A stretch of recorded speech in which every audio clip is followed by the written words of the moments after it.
Welcome, everyone, to the StarLadder and StarSeries Season 3. I forget what number we're at now, but we're nearing the very end as we are second day to the last. Today with me on the casting desk, I guess, live from Berlin, is Mr. Lothar. How you doing, man? Guten Abend. I'm good, doing great. I wanted to cast in German today, but I was like, nah, most likely won't make any sense, right? So I'm going to stick to English. Sorry for the delay, by the way. Some issues with the tech and software, but hopefully will go smoothly from now on. The first match will be RDU versus SjoW, right? And it's a treat for at least one player. Yeah, so at the moment, it seems like the two players are set in stone in terms of how well they're doing in the group. RDU at the top of his group. He is in Group B, and he's got already a score of 5-1. So SjoW is 5-2 in the group. If RDU wins against SjoW here, RDU is going to go 6-1 and be the best player in his group. And SjoW at the very bottom is currently 0-5. Might be able to, get himself a win on the board, but no matter what happens, SjoW is not going to get himself, honestly, any chance of coming back for the last chance qualifier, which is going to happen at the end of this. Why don't you explain a little bit of how that's going to work out? Yeah, it's pretty easy. So we have 16 players divided into two groups with 8 players each. They play against each other, so full round robin. So each player gets 7 matches. After those 7 matches, first and second place are advancing to the LAN finals, while third and fourth are playing in a double elimination last chance tournament, which guarantees a spot in the LAN finals as well. So basically, that's it. That's the TLDR. And SjoW right now with the 0-5 score can't really play for any, prize, but he can still fight for his honor. Yeah, and I was talking to him yesterday. He said, well, if I leave now, then it's not really fair for the competition who has to keep going, and I don't want to give a guy 3-0. So the guys that are stuck playing will be at a disadvantage. So he's going to come in and try to do his best. Showing a very control-y lineup. He's playing Druid, Taunt Warrior, the control Paladin with Forbidden Healing. Very, very rare that we see that nowadays in the metagame. And RDU on the other side, just like SjoW at the top of the group, doing extremely well with a highly aggressive lineup. Pirate Warrior, Aggro Paladin. He's got the Aggro Druid as well, and the Mage, I believe, for RDU. So nothing too surprising here. It seems like Aggro is dominating the metagame. Yeah, I mean, the decks are just so consistent, right? And powerful at the same time. And probably the power goes because of the consistency of the decks. They have the lowest curve. They push a very similar strategy every single game. They don't have to change the strategy every single time, right?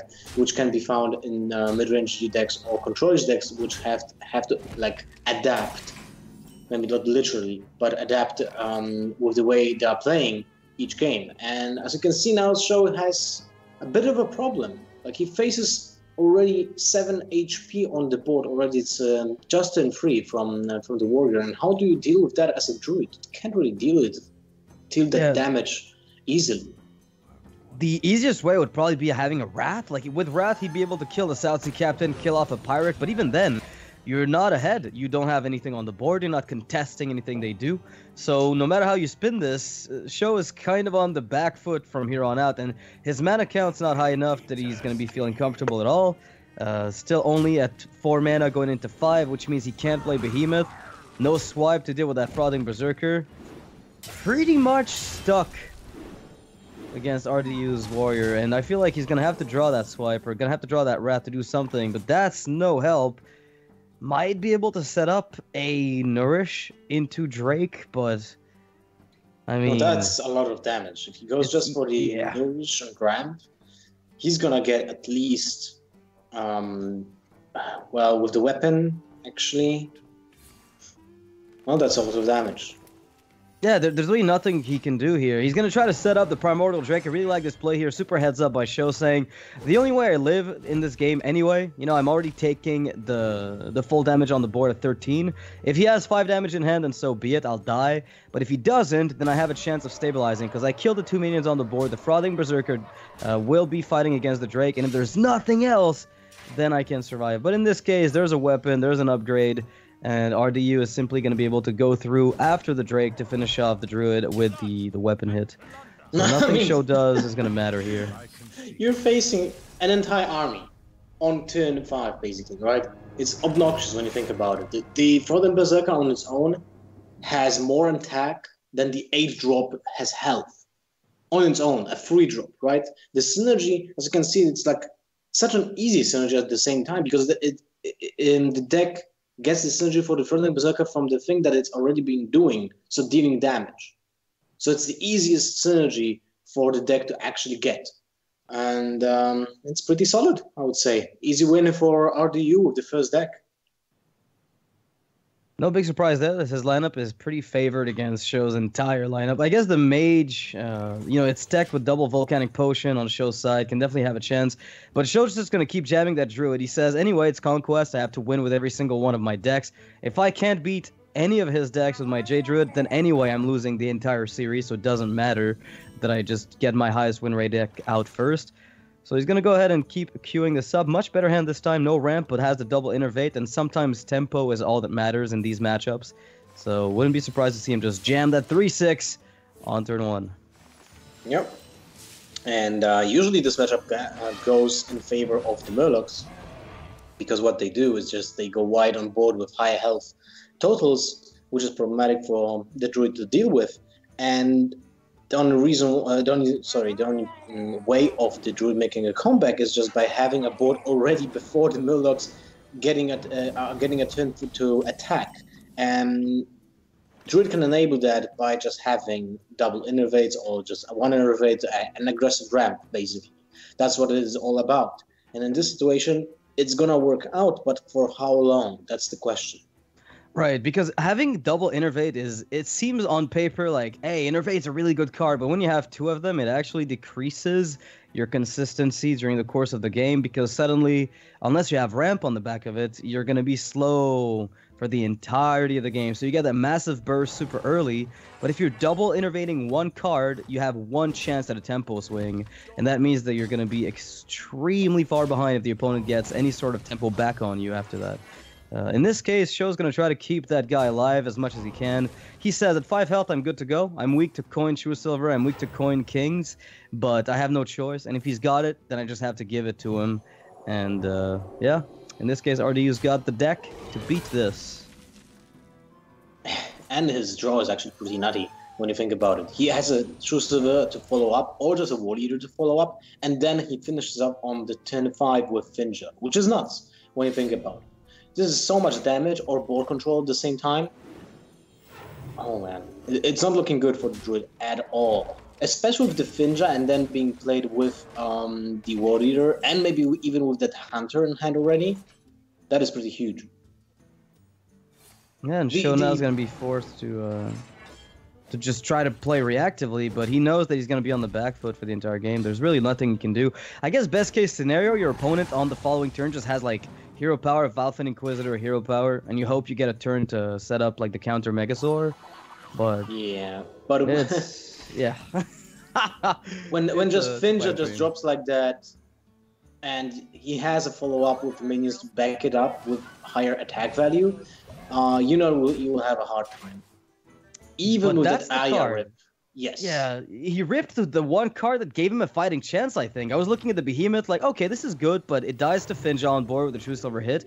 Aya Blackpaw, though, does give him, enough Jade generation that he's going to be on board for a long time. And the next Jade that comes out from the Behemoth is going to be a 5/5, which suddenly looks a little bit less dangerous. But, yeah, that's a lot of health.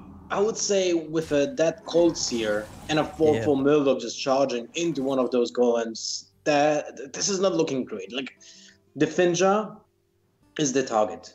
You either kill the World Eater first and then finish off the Finja, which is most likely the case because the swipe is variable, but you don't develop the board.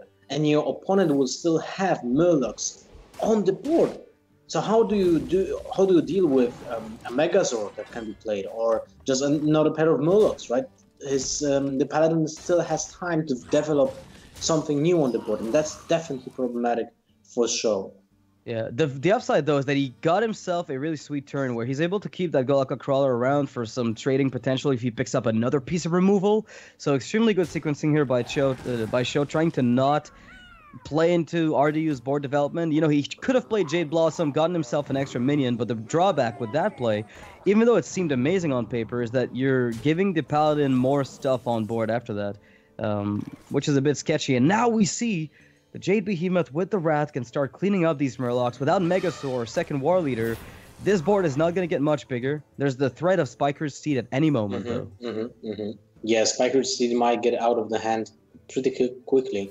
We can see, of course, that RDU has the Defender, which is not bad at all as well. Because what the Defender will do is will actually protect the Murlocs. Okay, will protect the Murlocs so you can draw that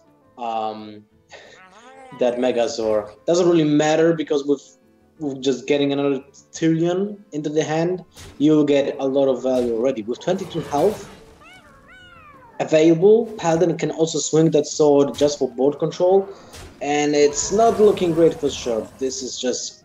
Actually, it looks horrible.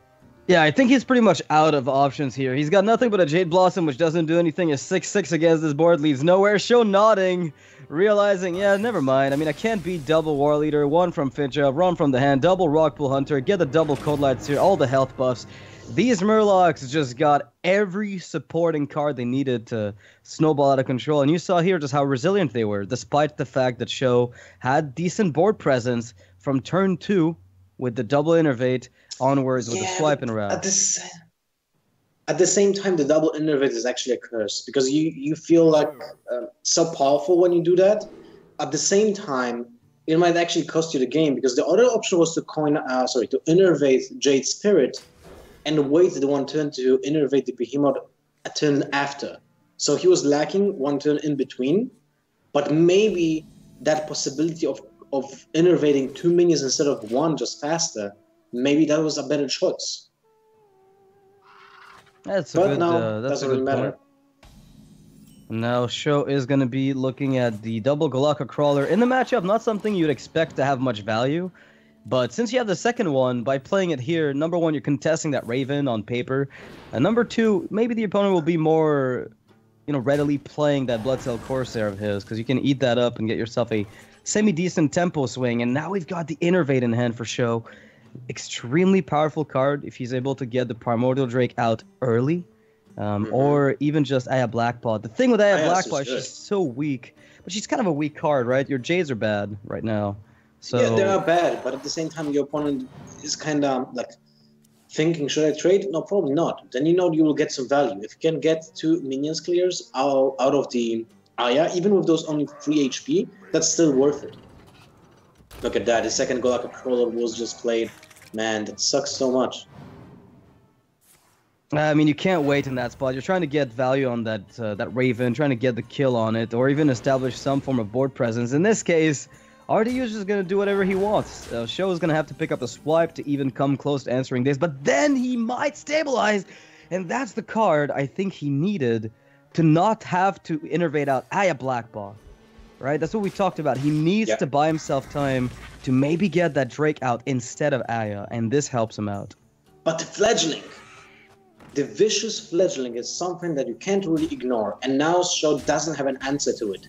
So if there's no Taunt or a Wrath, you're in a really bad spot because that fledgling will connect to the face. If it will get Windfury as well, it's not going to be faring well for SjoW here. Yeah, one of the cool things too about the way the fledgling works is because it gets Windfury, it gets a double buff. We all kind of know about that. But now you're looking at that Drake and you're thinking, well, if that fledgling doesn't take damage and dies to the 2, so if it gets extra health, if it gets Divine Shield, then I'm screwed because if it connects and gets poisonous as the second option, it needs to die as I play the Drake. So if the fledgling goes Windfury into poisonous to play around some kind of all-in from the late game, that'd be a big issue.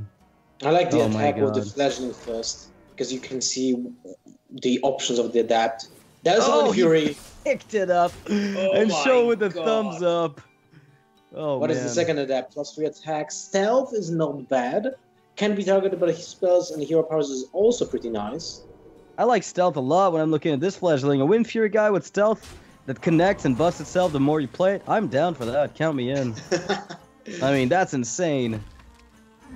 It is insane, but now SjoW has that innervate into the Primordial Drake. And lucky for him, RDU did not pick Poisonous. It wasn't even offered to him, and it's not something you would expect him to pick, given that it's such a weak play. You wouldn't pick Poisonous off Wind Fury when you can just get another swing. Playing around Innervate Drake is extremely specific. You could have put your opponent on that range, I guess, since he didn't play Wild Growth, didn't play Wrath, didn't play Jade Blossom. Ooh. It was possible. But look at that, who showed up.